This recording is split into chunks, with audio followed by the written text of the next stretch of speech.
Hello guys, kamusta kayo? Alam mo bang may mga ugali kang taglay kung bakit ka naghihirap? Sa videong ito, 8 ugaling nagpapahirap sa'yo ang pag-uusapan natin. Kaya kung gusto mong madagdagan ng kaalaman, diskarte at mga dapat iwasan, mag-relax at pakinggan ang susi sa pagyaman.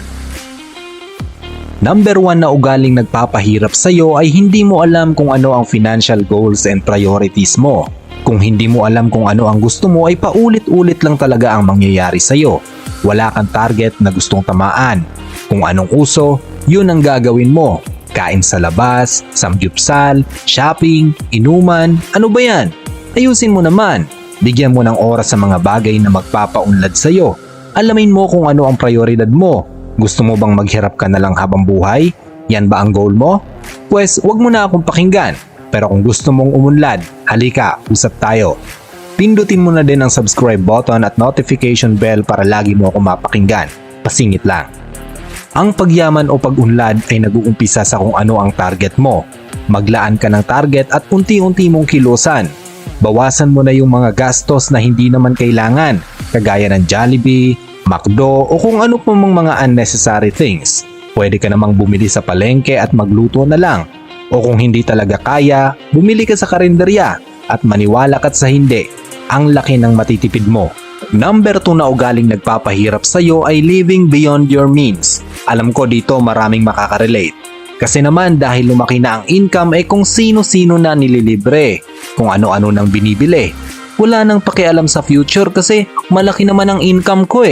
Wala namang masamang mag-enjoy paminsan-minsan. Pero kung nagiging hobby mo na yan ay paniguradong araw-araw tataas ang standard of spending mo. Dapat sapat lang ang ating gastos sa lifestyle natin kasi ang akala mong mataas ang income mo ngayon. Maniwala ka, pag wala kang disiplina, magkakautang ka pa. O ano, sa pulka?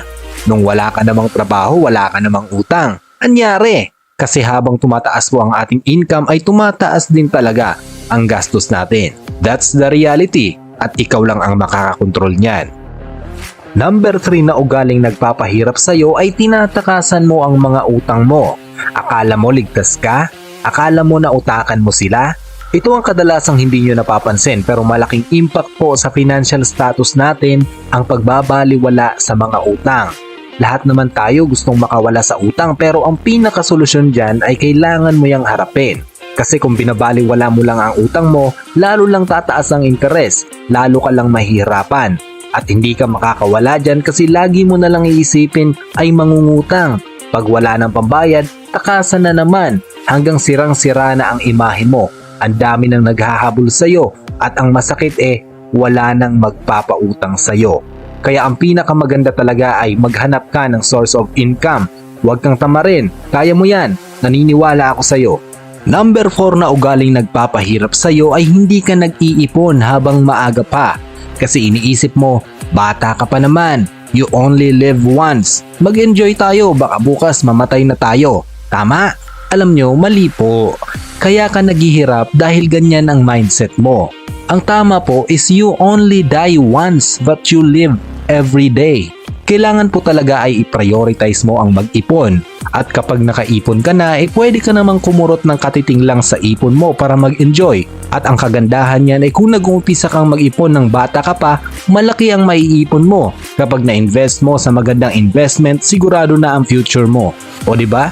Nag-enjoy ka pa din at may ipon ka pa. Iba sa pakiramdam kapag mayroon kang nakatabing pera. At iba ang nagagawang disiplina kapag nag-iipon ka. Number 5 na ugaling nagpapahirap sa iyo ay poor budgeting habits. Kailangan po talaga ay nababudget natin ng maayos ang ating pera. Kung maaari ay ilista mo ang lahat ng gastusin mo. Unang-una na dyan ang mga bayarin, tubig, kuryente, upa, pagkain. Pag nalista mo na at kung may sobra pa sa pera mo, ang maganda ipunin mo ang sobra. Kung kulang naman, kailangan magdagdag ka ng source of income. Kapag kasi hindi mo nalista ang kailangan mong bayaran, ang perang hawak mo posible mo itong magastos sa mga bagay na hindi naman kailangan. At pagdating ng bayarin, wala ka ng pera, mangungutang ka na naman. Kaya umpisahan mo ng matutong mag-budget. Number 6 na ugaling nagpapahirap sa'yo ay nagtatrabaho ka lamang para sa pera. You only work for money. Alam nyo, kapag ang pera lang ang habol nyo at di nyo naman minamahal ang mga ginagawa nyo ay hindi nyo makakamtan ang inaasam-asam nyong karangyaan. Kailangan po talaga ay mahalin nyo ang kasalukuyan dahil yan ang daan para doon sa karangyaan na gusto mong makamtan. Ang ibig ko pong sabihin dito ay kilusan nyo lang para kumita ng pera, mahalin nyo ang ginagawa nyo. Trust the process and see the results. Hindi yung habol kayo ng habol sa pera pero wala naman kayong ginagawang paraan para magkapera. Kailangan din kapag may pera na kayo, matuto kayong pagulungin ito. Ika nga make money work for you. Kaibigan, gawin mo ang lahat sa kung ano man ang ginagawa mo ngayon, sa trabaho o kung ano man ang karir mo. Tapos mag-ipon ka habang ginagawa mo yan, tapos tignan mo na lang ang resulta. Number 7 na ugaling nagpapahirap sa iyo ay masyado kang negatibo. Nako, napakadaming negatibo kaya ano ang resulta? Negatibo din. Alam nyo, imbis na nag-iisip kayo palagi ng negative, dapat ginagawa nyo na lang ang mga dapat gawin. Diba? Kasi kapag magne-negosyo na po kayo, hindi na po pwede ang pagiging negatibo. Kasi palagi mo na lang maiisip, paano kung malugi ako? Ang dapat nyo pong gawin ay kilusan nyo ang negosyo ninyo para hindi malugi. Always positive, kahit pa negative na ang mga nangyayari sa paligid nyo. Kasi kung ina-attract mo ay negative, negative din talaga ang mangyayari.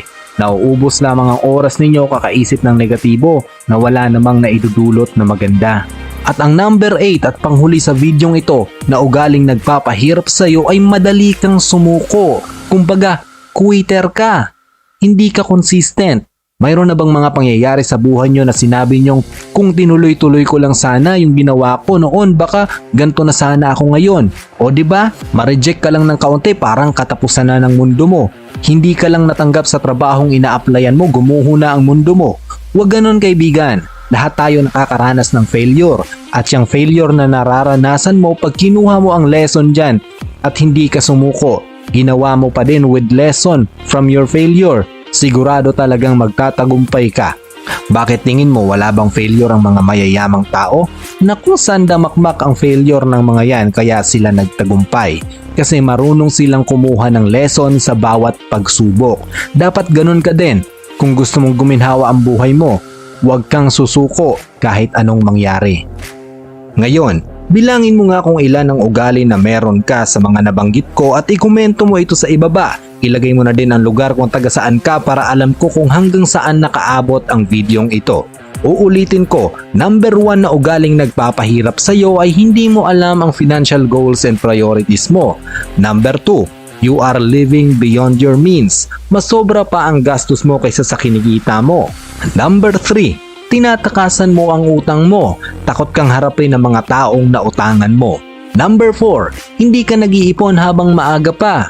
Dapat mag-ipon ka para kapag lumaki na ang ipon mo, pwede kang magnegosyo. Number 5, poor budgeting habits. Hindi mo nililista ang mga bayarin mo, ang mga ginagastos mo. Waldas ka lang ng waldas. Number 6, you only work for money. Pera lang palagi ang habol mo. Hindi mo na minamahal ang ginagawa mo na dahilan kung bakit ka kumikita ng pera. Number 7 na ugaling nagpapahirap sa iyo ay masyado kang negatibo. Dapat positibo ka palagi. Walang magandang naidudulot ang pagiging negative. Number 8, isa kang quitter. Mabilis kang sumuko.